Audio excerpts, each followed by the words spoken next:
नमस्कार, मी संतोष कसगावडे. पंढरीचा परिवारमध्ये आपलं सहर्ष स्वागत. आज आपण जिल्ह्याचे माजी आमदार माननीय दीपकआबा साळुंखे पाटील यांच्याकडे आलो आहोत. कर्मयोगी श्रद्धेय सुधाकर पंत परिचारक मालक यांच्या 6व्या पुण्यस्मरणानिमित्त त्यांच्याबरोबर ज्या ज्या लोकांनी सामाजिक राजकीय क्षेत्रामध्ये कार्य केलं त्यांच्या काही आठवणी आपण जाणून घेण्यासाठी आज आबांच्याकडे आलो आहोत. खरं तर मोठे मालक हे आम्हाला मानसपुत्र मानायचे. तर आबा, आम्हाला मालकांच्या काही आठवणी तुमच्या आठवणीतल्या सांगाव्यात.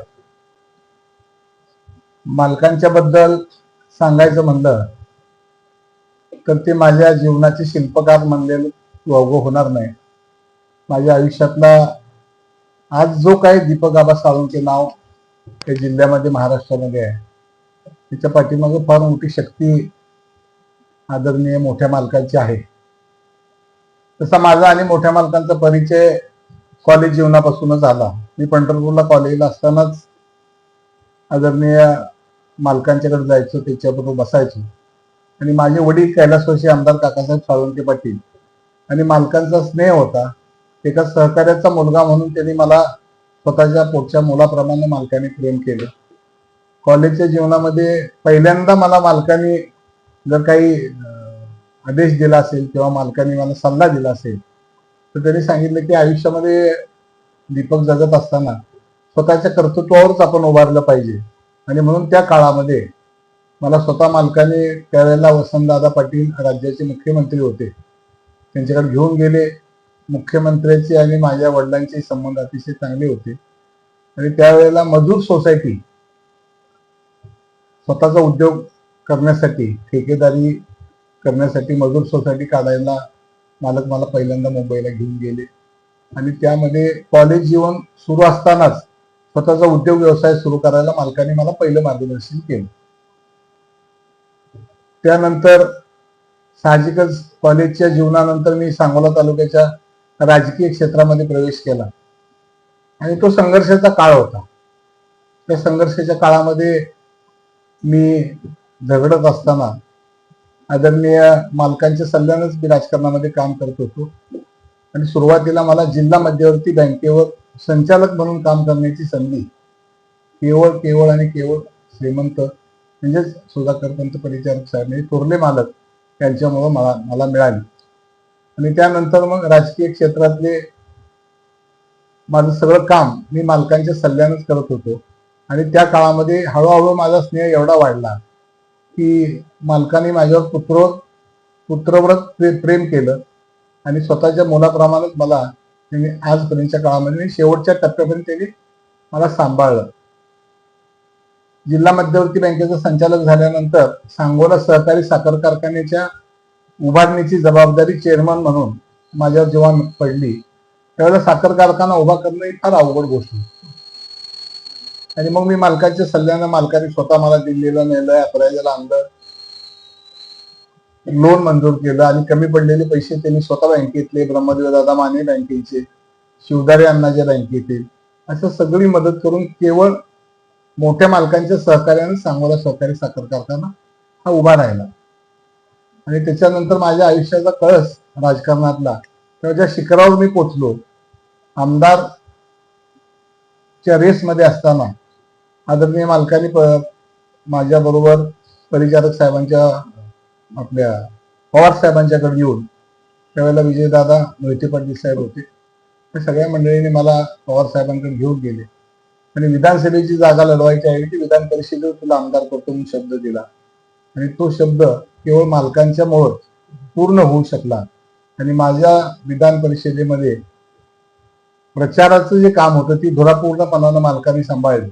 आणि त्यांच्या प्रयत्नानं मी आमदार म्हणून या जिल्ह्यामध्ये राज्यामध्ये काम करू शकलो.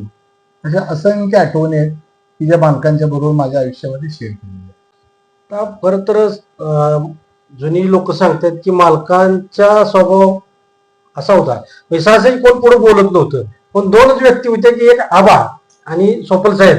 ते मालकाशी गप्पा मारत बसले, चेष्टा करणे, चेष्टा मस्करी. आणि मालक शक्यतो तुमच्यावर कधी रागवत नव्हती दोघांवरती, अशी जुनी लोक सांगतायत. त्यातला काय एखादा किस्सा सांगा. नाही, मालक रागावत नव्हते असं काही नव्हतं, पण मालकाला धाडसानं बोलणारा मीच. आणि सोपल साहेब हे बरोबर आहे, तुम्ही बोलताय ते बरोबर आहे, पण मालकांचे तितक्या सगळ्यापेक्षा जास्त शिव्या पण मीच खाल्लेल्या आहेत. एकदा आम्ही दिल्लीला गेलो आणि मला थोडीशी अशी ह्याची सवय होती. दिल्लीला साखर कारखान्याच्या कामासाठी गेल्यानंतर मालकांची सवय अशी की ते सकाळी उठायचे लवकर, पहाटे 5ला त्यांचं सगळं आवरायचे, स्वतःचं धोतर, सगळे कपडे अंडरपॅन्ट बनेल मालक स्वतः धुवायचे, ते वाळू घालायचे आणि आम्हाला सवय उशिरा उठायची. आणि मग मला दिल्लीला गेल्यानंतर मालकांनी सांगितले की आपण स्वतः आपले कपडे धुतले पाहिजेत. आणि माझ्या आयुष्यामध्ये मालकांच्या त्या स्वभावामुळं मी माझ्या आयुष्यातले कपडे धुवायला सुरुवात केली. म्हणजे अनेक गोष्टी आहेत की ज्या मालकाने मला शिकवल्या. अनेक गोष्टी आहेत. अनेक वेळेला त्यांच्याबरोबर मी त्यांच्याच घरी जेवण केलं. मुंबईला इथे आमदार असताना मी आमदार नव्हतो, पण गेलो की त्यांच्याच रूमवर राहायचं.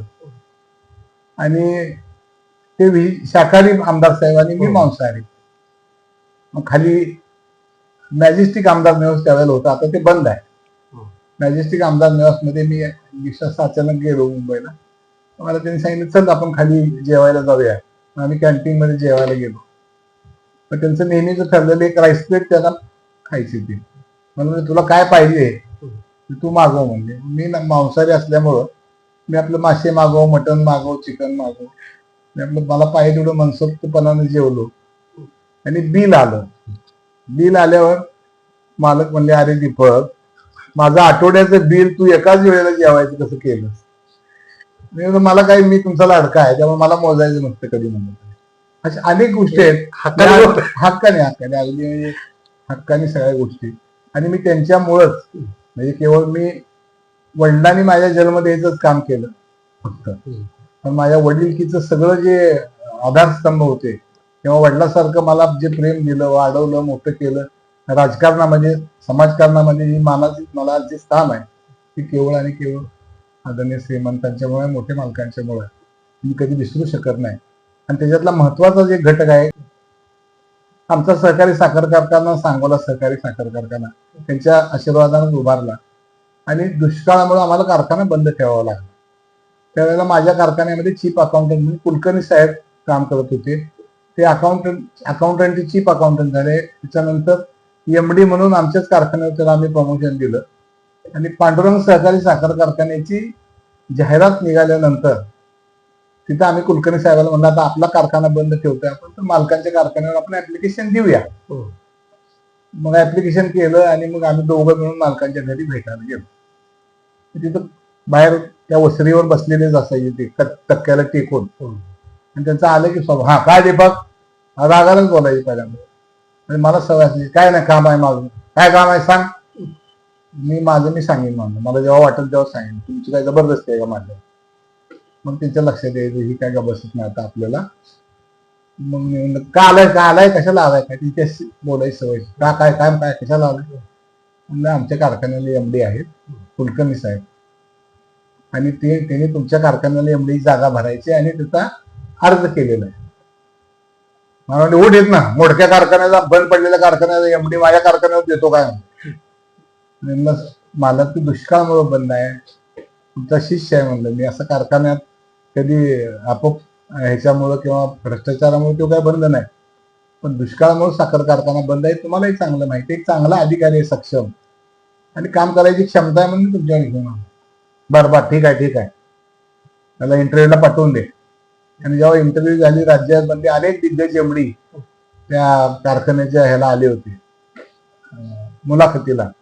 पण त्यांनी कुलकर्णी साहेबांचं सिलेक्शन केलं आणि मला फोन केला, दीपक तू सांगितलं तुझ्या कुलकर्णीला घेतलेला आहे, त्याला नीट काम करायला सांग. आणि मला सांगायला आज अभिमान वाटतोय की मालकाने त्या काळामध्ये, म्हणजे 12-15 वर्षापूर्वी कुलकर्णी साहेब ज्या कार्यकारी संचालक आहेत, ते इतकं उत्कृष्ट काम केलं मालकांच्या बरोबरी. आणि आज मालक नाहीत, 6वं पुण्यस्मरण आहे मालकांचं. अतिशय उत्कृष्ट कार्यकारी संचालक म्हणून त्यांना देशभरातली बक्षिसं मिळाली. म्हणजे माझ्याकडे काम करत पुन्हा मालकांच्या हाताखाली तर ते एवढेच तयार झाले की मालकांना माणसं तयार करायचा एक जिवंत कारखानाच होता मालक. म्हणजे कार्यकर्त्यांना ऊर्जा आणि बळ देणारं एक चालतं बोलतं व्यासपीठच होतं मालक. म्हणजे त्यांच्याबद्दल जेवढं सांगावं राजकारणामध्ये एवढा साधेपणा, स्वच्छ, स्पष्ट, निस्वार्थी, जी गर्वी, ते माझ्या माहितीप्रमाणे मालक हे मालकच असू शकतात, दुसरं कोण असू शकत नाही. आणि त्यांची आठवण मी माझ्या आयुष्याच्या शेवटच्या श्वासापर्यंत कधी विसरू शकत.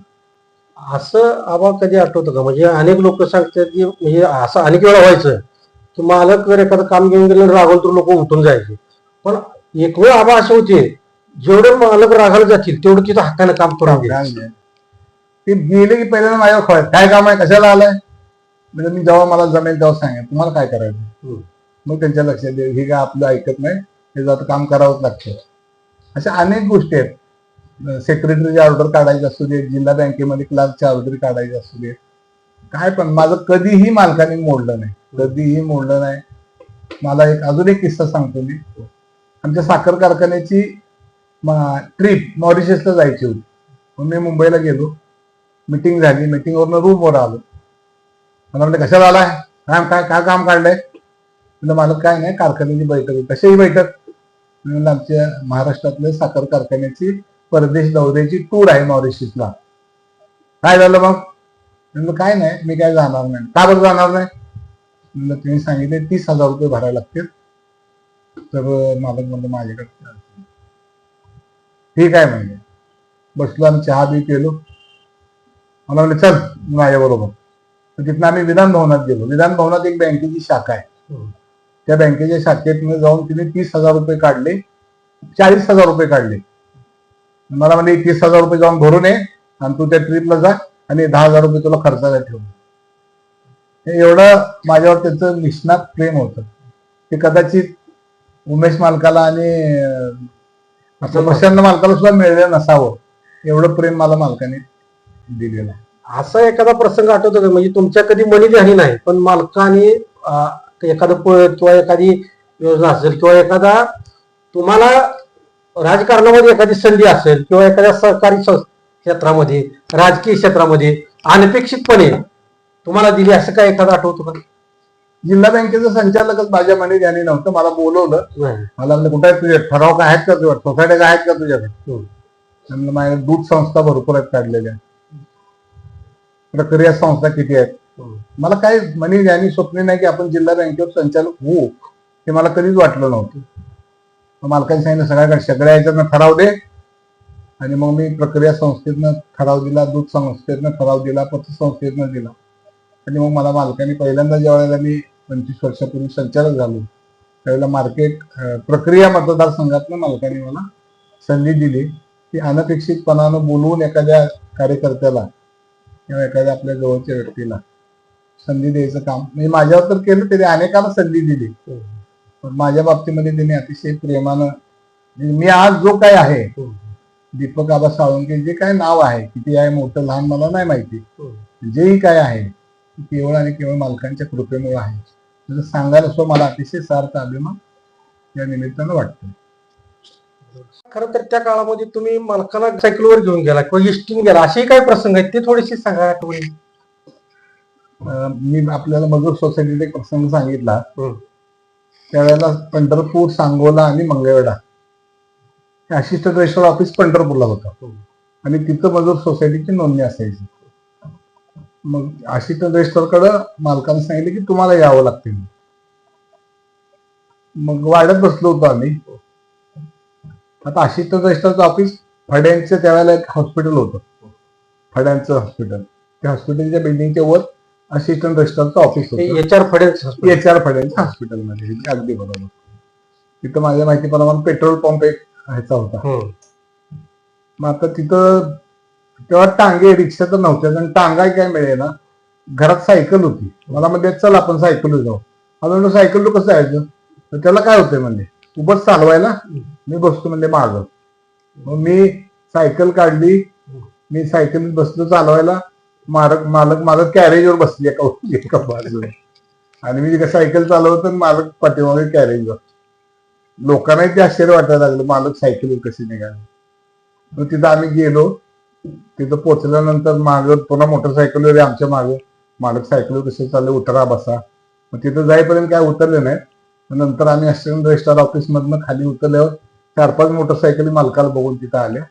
मग त्यातल्या एका मोटरसायकलवर मालक पुन्हा वाड्यात परत आले. आणि एक दिवशी असंच वाड्यात गेलो मी. मला म्हणजे काय काम आहे तुझं? म्हणजे काय मेसेज भेटायला आलो मला. म्हणजे चल आपल्याला जायचंय एक ठिकाणी. म्हणजे कुठं जायचंय? तुला काय करायचं? तुला वेळ आहे ना? म्हणजे हाय. मग आम्ही गेलो सकाळी. मी 8-9 वाजता गेलो होतो. 10ला स्टँडवर आलो आणि पंढरपूर पुणे गाडी आम्ही पकडली. एसटीत बसलो आम्ही. पुणे पंढरपूर एसटी. पुण्याला गेलो आणि मग तिथनं मी मालकाच्यावर एक पिशवी हातात त्या लक्ष्मी रोडच्या तिथं गेलो. स्टँडला उतरलो, रिक्षाने गेलो. तिथं वर गेलो तर ते आगाशी मालकांचं ऑफिस होतं. त्यावेळेला आगाशी मालकांचा साखर कारखाना चालवायला किंवा विकायला असं द्यायचं होतं. त्यामध्ये अनेक दिग्गज लोकांची रांग लागली. तो मग कारखाना घ्यायचा. म्हणजे आता जो पांडुरंग सहकारी आहे तो पूर्वी श्रीपूरचा व्यक्तिगत मालकीचा आगाशी मालकांचा कारखाना होता. मग आम्ही गेलो तिथं. मला काही कल्पनाच नव्हती. म्हणजे चल बरोबर गेलो, बसलो. आगाशी मालक तिथं होते. मालकांची त्यांची चर्चा सुरू झाल्या की कसं काय करायचं काय नाही. मग ती चर्चा संपल्यानंतर मग आम्ही आपला चहा मागवला. मी म्हटलं काय नेमकं आपण कशाला आलो? अरे म्हणजे तुला बस म्हणजे तुला काही त्यातलं कळत नाही. त्यांचा श्रीपूरला साखर कारखाना आहे म्हणजे खाजगी साखर कारखाना. तो त्यांना द्यायचा आहे आणि तो सहकारी तत्वावर आपल्याला चालवायचा. श्रीपूरला मालक म्हणलं साखर कारखाना आपण पंढरपूर तालुक्यातलं ते कारखाना म्हणलं एवढा मोठा त्यावेळी तुम्ही उभारण्यात होता. अरे म्हणजे तुला माहित आहे आपल्याला त्यांचं आपल्याला काय जमत नाही. आपण आपलं पण स्वतंत्र आपले कार्यकर्ते आहेत. ऊस आहे आपलं एक युनिट असावं असं मला वाटलं. आणि मग आगाशी मालकाने होऊन आपल्याला निरोप दिला. हा साखर कारखाना त्यांचा खाजगी आहे, तो आपण सहकारी तत्वावर चालवायला घेणार आहे. आणि म्हणजे 200 250 500 टनाचा आहे म्हणजे. अरे आधी आपण ताब्यात घेऊ म्हणजे दीपक, त्याच्यानंतर आपण त्याचं मग थोडं एक्सपान्शन करू. आणि मग तो साखर कारखाना आगाशी मालकांच्याकडे घेत असताना त्याचा साक्षीदार फक्त दीपक सावंत मी एकटाच आहे आणि मालक. ते पंढरपूर तालुक्याला कुणालाही माहिती नव्हतं. आणि तो साखर कारखाना घ्यायसाठी महाराष्ट्रातल्या सगळ्या दिग्गज लोकांची रांग लागली होती की आम्हाला कारखाना पाहिजे म्हणून. पण आगाशी मालकांचा मोठ्या मालकांच्यावर एवढा प्रचंड विश्वास होता की त्यांनी अगदी डोळ्यावर पट्टी बांधून तो कारखाना मालकांच्या हवाले केला. आणि आज तोच पांडुरंग सहकारी साखर कारखाना आज राज्यामध्ये देशामध्ये चांगल्या पद्धतीने अनेक बक्षिसं देश पातळीवरती मिळालेला हा साखर कारखाना आहे. आणि हा एवढ्यासाठी की मालकांच्या जेवढ्या सहकारी संस्था होत्या, पंढरपूर अर्बन बँक असेल, जिल्हा मध्यवर्ती बँकेचं चेअरमन म्हणून काम केलं असेल, अतिशय पारदर्शी कारभार, स्वच्छ कारभार. त्याच्यामुळे त्यांनी जिथं जिथं हात लावला तिथं तिथं सोनं झालं. म्हणून आम्ही तर गमतीनच म्हणायचं पुराबरोबर गेला होता तर मी सांगायचं मी परिसाबरोबर गेलो. मग ते कळायच नाही. मी अनेक वेळेला मी शरद पवार साहेबांनी मला म्हणले एकदा दीपक तुला फोन केला होता कुठं तू सोलापूरला गेला होता? मी गेलो होतो. काय काम होतं काय नाही, आम्ही बँकेच्या मिटिंगला गेलो होतो. बरोबर परीस माझ्या बरोबर होता म्हणजे पवार साहेब मला म्हणजे परीस कसला परीस? सुधाकर पंत परिचारक नावाचा एक परीस आहे म्हणजे आमच्या जिल्ह्यामध्ये, त्यांच्याबरोबर मी असतो. हो हो म्हणजे तू श्रीमंताचा माणूस पुत्र आहेत ना. म्हणजे आपल्या जिल्ह्यातलं आपल्या पंढरपूर तालुक्यातलं एक परीस स्पर्श असलेलं, जिथं जिथं मालक हात लावतील तिथं तिथं कधीच सोन्याशिवाय काही दुसरं झालं नाही.